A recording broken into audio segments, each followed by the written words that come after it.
Hey, what's up you guys, it's Dorothy and welcome back to my channel. In today's video we're going to go into chapter 5 of the game by Lindsay Miller, so I hope that you guys are ready for this video. This video may contain sensitive topics and foul language. If you do not wish to continue, I suggest clicking off the video now. You have been warned. Chapter 5.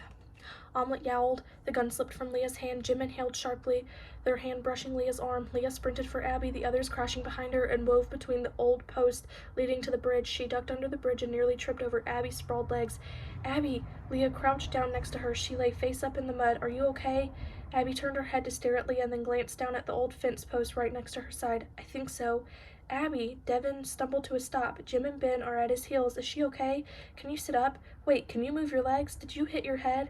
Leah gently touched her shoulder. The post had torn through her coat and shirt, leaving a trail of splinters from Abby's elbow to her wrist. Leah winced. Your arm. Yeah, Abby said, gaze struck on it. That could have been really bad, but for real. Devin knelt on Abby's other side and checked the rest of her for cuts. Does anything else hurt?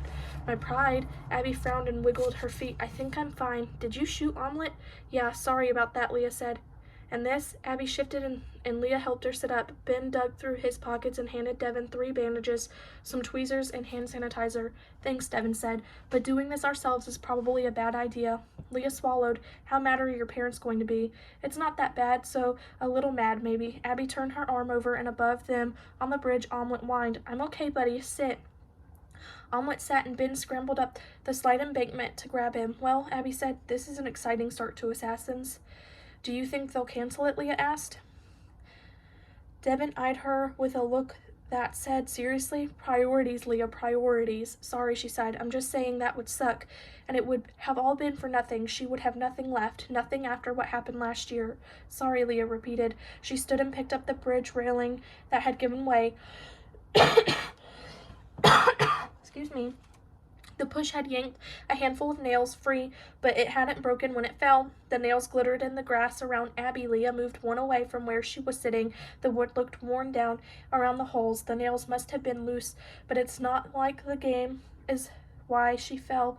It sort of is, though, Devin said. He helped Abby move her torn sleeves out of the way. It's not that deep. I don't think it's that bad, Abby said slowly. I definitely need it cleaned, but I don't want to be the girl who got Assassins canceled. Leah sighed. I am really, really sorry you fell. It wasn't that Leah wasn't sorry, she was, but the idea of the game being canceled over something even moderately her fault broke her skin out in goosebumps.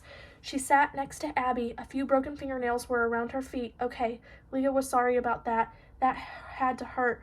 Jim, can you pull your car up as close to the park entrance as possible? Leah asked. Yeah, Jim took off. Do you think if you move it'll get worse? Devin asked. Abby shook her head. Don't let Omelette jump down here. You good then? Ben asked, peeking over the bridge. I can walk him to your house and meet you there. Leah texted Ben the address to Abby's house. She helped Devin pull Abby to her feet, taking care of her injured arm. Abby hooked her good arm over Devin and Leah helped support the other. Her hands shook softly, but Abby didn't seem to notice. Abby wrinkled her nose at the bridge as they passed it. I always grab that railing to stretch, Abby said. I tie the leash to it. Good thing I didn't today. The nails looked loose. Leah squeezed her hand. I'm so sorry. Abby laughed. I know. Let's just not make this a habit. They got her to Jim's car and tucked her in the front seat, maneuvering the seatbelt for her. Devin and Leah crawled into the back seat. So, Abby said, looking at each of them, I don't want to get the school involved. Everyone would hate me, but you owe me. Leah leaned back in her seat. Yeah? Technically, what just happened was property damage. Abby continued. You could get disqualified if the council find out. Leah opened her mouth but couldn't form the words. Jim winced. Yeah, Abby said, dragging it out. If I told you could get disqualified, and that would really be terrible. Fear clamped Leah's mouth shut, so Devin was the one who had to break the silence. Are you going to extort us? He asked. You already had the upper hand. I almost had no hand, Abby hammered. Oh my God. Prince, lighten up. You take this game way too seriously. I won't tell anyone about this if you all agree to not kill me for a week.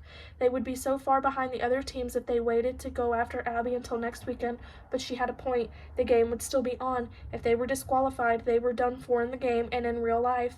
That seems fair, Devin said, pitching the statement like a question. Jim nodded. I would like to not be disqualified, and being the people who got adults involved with the game seems less than fun, Devin said.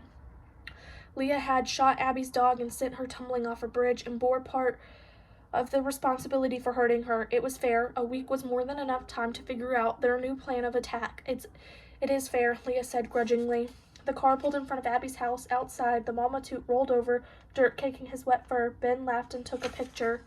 Abby sighed. Maybe also help me wash him, she asked. Devin glanced at Leah. She nodded. Yeah, Leah said. I'll do that while you get your arm checked out. Do we have a deal? I don't tell anyone that this was related to the game. You don't get disqualified. I get to breathe freely for a week, and I don't have to wash omelet. Abby grinned and stuck out her good hand. Deal. Leah took her hand, a plan already forming in her mind. That is the end of chapter 5. I will see you guys in the next video. Bye.